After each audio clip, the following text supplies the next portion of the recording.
Bonjour à toutes, bonjour à tous, c'est Réa pour La Voix du Soignant. Alors on se retrouve cette semaine parce que j'avais envie de vous parler en fait du silence et des dangers que ça comporte lorsqu'on est en burn-out, des risques en fait que cela peut comporter, que ce soit pour nous mais aussi pour notre entourage. Allez, sans plus tarder, on en discute ensemble.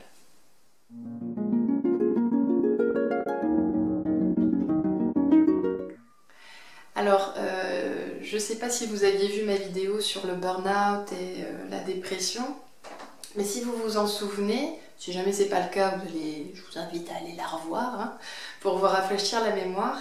Je vous invite à vous souvenir, je vous avais expliqué en fait que le burn-out, c'est avant tout ce désaccord intérieur profond entre ce que l'on est, ce que l'on fait, ce que l'on voudrait être, et puis la réalité que l'on vit notamment au travail et qui est en totale dissonance avec finalement ce qui résonne en nous et que de là découle beaucoup de souffrance, de la culpabilité, la souffrance est éthique dont je vous avais déjà parlé, de la culpabilité, de la honte et une très faible estime de soi. Donc par rapport à ça, je vous invite à, quelque part, voilà, visualiser un petit peu le contexte en disant, voilà, moi si j'étais dans cette situation-là, peut-être la dernière chose que j'ai envie de faire, et c'est pour beaucoup d'entre nous ce qui nous est arrivé, c'est la dernière chose que je voudrais, c'est en parler.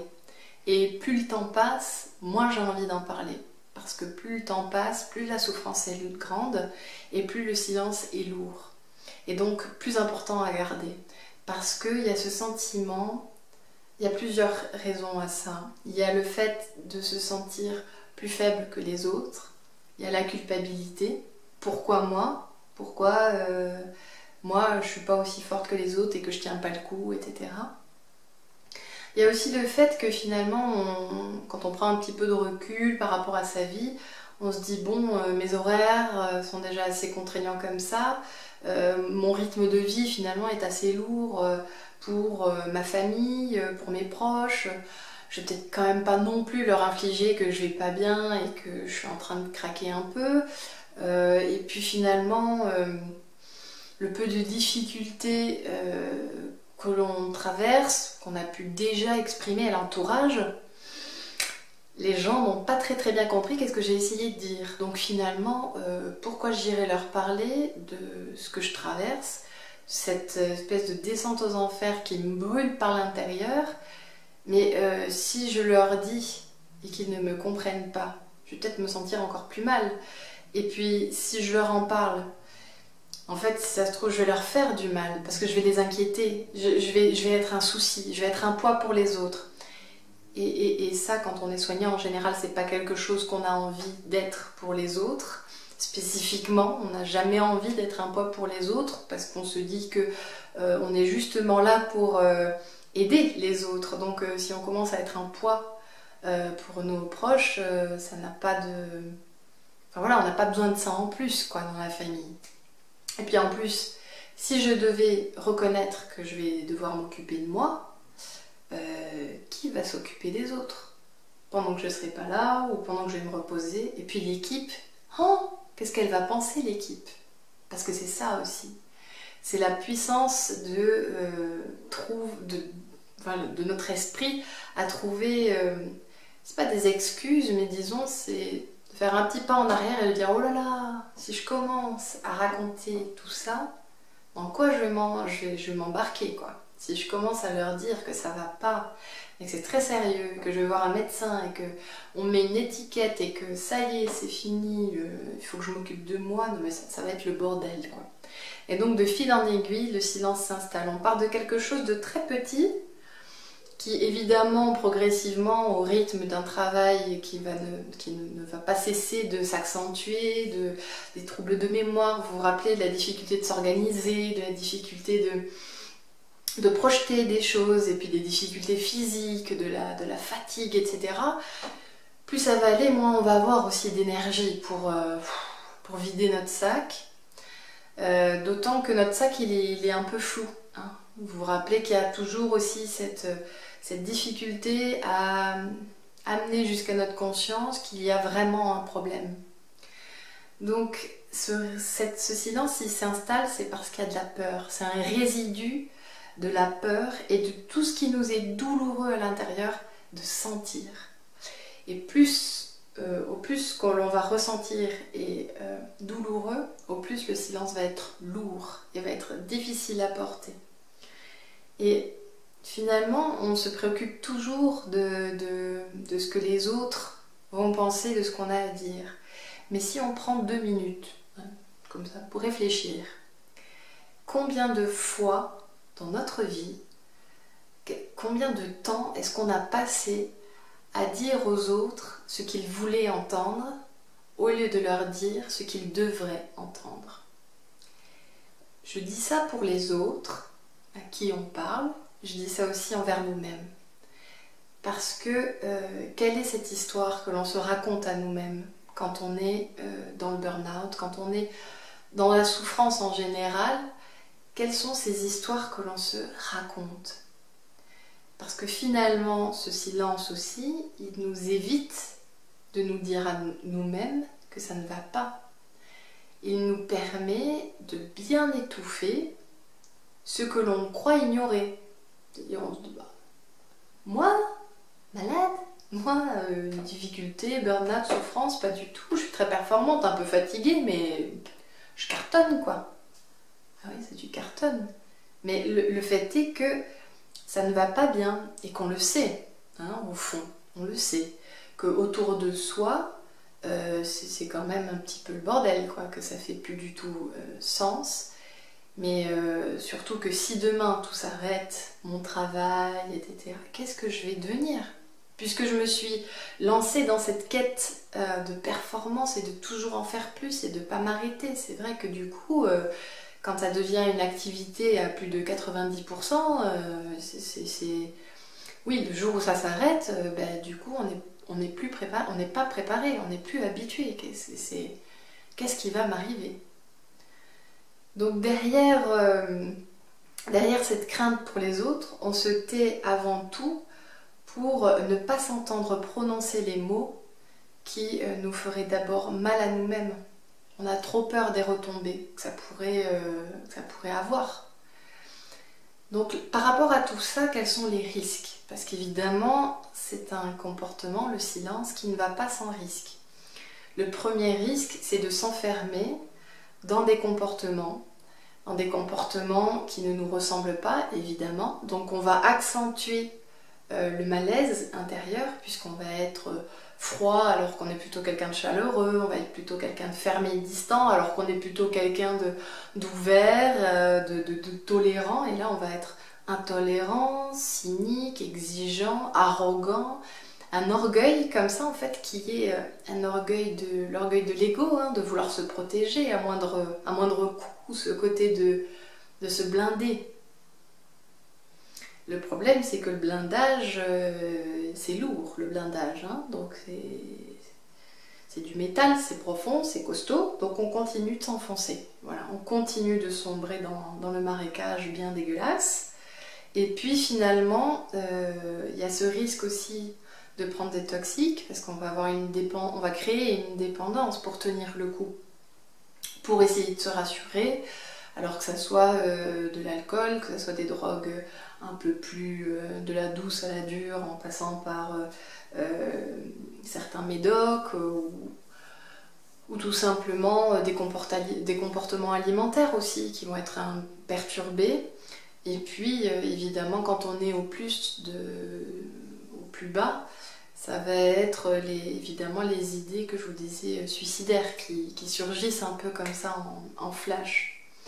Et puis finalement, si on va un petit peu plus loin, si on prend tout le contexte, finalement on se rend compte aussi que par notre silence, on approuve quelque chose. Et le problème, c'est qu'on va continuer de perpétuer la violence d'un modèle qui nous détruit, qui nous a détruit, qui détruit d'autres gens. Je pense à des lieux de stage par exemple, ou le fait que le silence est gardé par rapport à certains terrains de stage où tout le monde sait que ça se passe pas bien, mais on n'a rien entendu, on n'a rien vu et on va rien dire. Voilà, c'est une paralysie de la peur, que la peur provoque par peur des retombées, et on passe toute notre énergie à camoufler ça, à rester silencieux. Je pense à des formateurs, à des cadres par rapport à des lieux de stage, vous voyez, sur cet exemple-là, il y a quand même un problème de continuer de fonctionner comme ça. Il est temps de passer à autre chose peut-être, quoi, de se remettre en question, parce que là, c'est plus possible. Donc finalement, on va passer beaucoup d'énergie et beaucoup de temps à fuir ce que l'on croit être extérieur finalement, à fuir quelque chose qui nous courrait après. Toutes les problématiques extérieures qui nous arrangent très bien pour dire que ça va pas bien. Bah oui, il n'y a pas assez de personnel, il n'y a pas assez de ci, il n'y a pas assez de ça. Sauf qu'en fait, le réel problème, il est à l'intérieur. Le problème que l'on croit fuir de l'extérieur, il est à l'intérieur. Ça court en nous. Quelque chose qui ne va pas bien en nous. C'est ce problème-là qui finalement prévaut sur tout le reste. Alors évidemment, les choses ne sont pas déconnectées. C'est pas parce que je vais pas bien, parce que je ne vais pas bien, et c'est clair que le contexte y participe. Mais c'est important de se rappeler que la première chose où moi j'ai une prise, c'est à l'intérieur. Donc c'est à l'intérieur de moi que doit se jouer quelque chose. Donc quand on rompt le silence, quand on a choisi de parler, c'est le moment d'être pleinement dans sa responsabilité, d'accueillir pleinement le moment de dire sa vérité. Parce que là, on ne pourra jamais vous reprocher ou vous contredire dès lors que vous parlez de ce que vous ressentez. Si je dis que moi je me sens triste, c'est pas la peine ni de me le reprocher ni de me contredire. Mais non, ça va, t'es joyeuse, à l'aise, tout va bien. Non, je ne vais pas bien, donc je ne me sens pas bien. Et ça ne peut pas être diminué, ça ne peut pas être reproché, ça ne peut pas être juste relativisé, balayé. Non, c'est quelque chose que vous exprimez et qui a de son importance. Donc c'est important quand vous choisissez de parler, de laisser le silence derrière vous.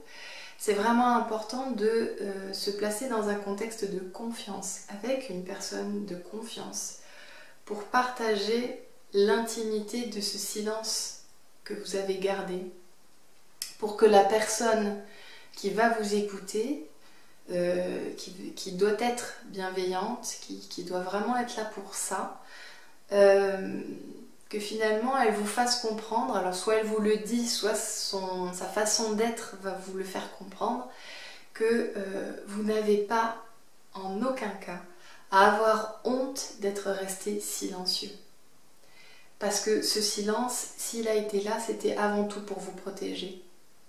Et on est tous, qu'importe la situation, on n'a pas besoin d'être en burn-out pour avoir expérimenté le fait que le silence te protège parfois et que toutes les vérités ne sont pas bonnes à dire.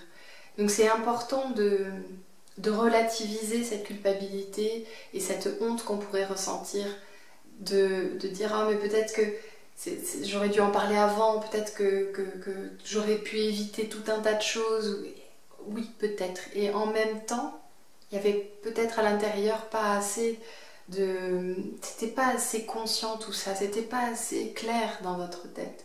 Ce sac que l'on porte, il est assez flou, parce qu'on ne sait pas toujours dire que c'est le burn-out, ou que c'est la dépression, ou que c'est la fatigue, ou que juste on est rendu à bout et qu'on va péter une pile.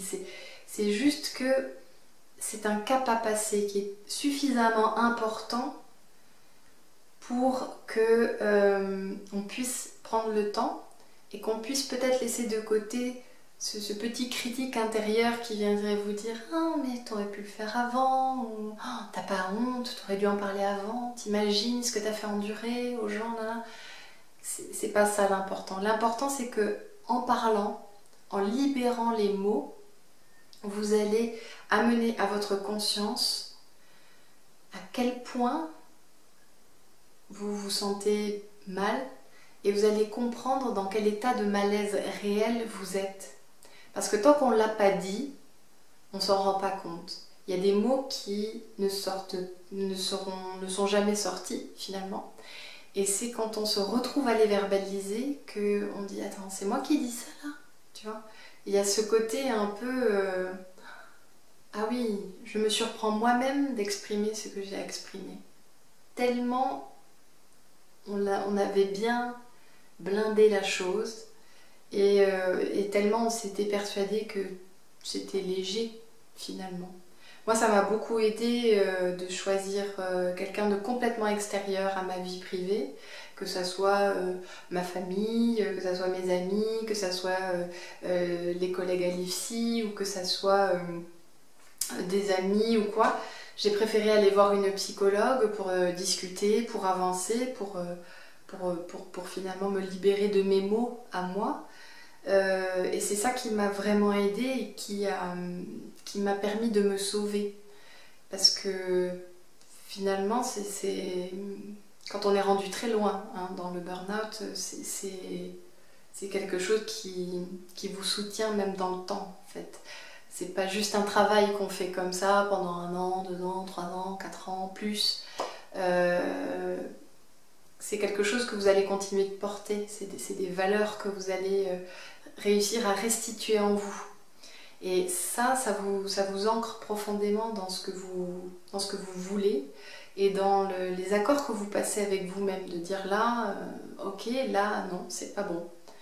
Donc, quand ce sera bon pour vous, essayez de voir, réfléchissez-y, qui serait le plus à même de vous écouter. Est-ce que c'est une psychologue complètement à l'extérieur de vous, un psychiatre, voilà, n'importe, ou est-ce que c'est une personne ressource, comme je vous expliquais la semaine dernière, une personne ressource qui fait partie de votre entourage de travail, mais en qui vous savez que vous pouvez avoir 100% confiance. Ça peut être un ami ou une amie, ou aussi les groupes de parole. On n'y pense pas, mais c'est vrai qu'il y a des groupes de parole ou des lignes téléphoniques pour quand on est en souffrance qui existent. Donc moi je vous invite voilà, à vous poser finalement cette question de dire ok, à quel moment je vais réaliser ce que j'ai à me dire et ce que j'ai à dire aux personnes. Et puis de manière plus large, c'est de se rendre compte, et je terminerai là-dessus, que nous passons beaucoup de temps à écouter ce qu'on nous dit et qu'on ne prête peut-être pas assez attention aux choses que l'on ne nous dit pas. Et peut-être que des fois, autour de nous, il y a des choses que l'on perçoit et c'est important d'y être attentif et d'être bienveillant les uns pour les autres parce que on traverse une époque qui est quand même vraiment pas facile et c'est vraiment très important d'être à l'écoute parce que autant parler est important et très courageux parce que c'est avant tout ça, hein, de rompre le silence, c'est être très courageux qu'écouter. Écouter, c'est très important. Et je pense que j'en ferai probablement une vidéo pour donner des clés, les clés d'une bonne écoute en fait. Donc voilà, j'espère que cette vidéo vous aura aidé à comprendre un petit peu qu'est-ce qui se joue derrière le silence, quels sont les risques que l'on prend aussi à rester dans le silence, pour lesquels il ne faut pas, ça ne sert à rien de culpabiliser en fait, et d'avoir honte de traverser ça. Quand ça sera le moment, ça sera le moment. Juste n'attendez pas trop longtemps avant de parler. Et puis bon, si cette vidéo en tout cas vous a permis de mieux vous comprendre et peut-être de saisir des choses que vous n'aviez pas à l'esprit, surtout n'hésitez pas à la partager parce que ça pourrait aider d'autres personnes. Et puis si vous avez bien aimé, ben, n'hésitez pas à me le dire dans les commentaires ou à mettre un petit like ou un pouce en l'air ou je sais pas moi, un truc dans le style. Et puis je vous souhaite de vous occuper de vous, de prendre du temps pour vous, de vous écouter, hein, de prendre ces petits moments de parenthèse, de pause, pour revenir à vous, c'est vraiment essentiel. Et à la semaine prochaine pour une nouvelle vidéo. Allez, bye!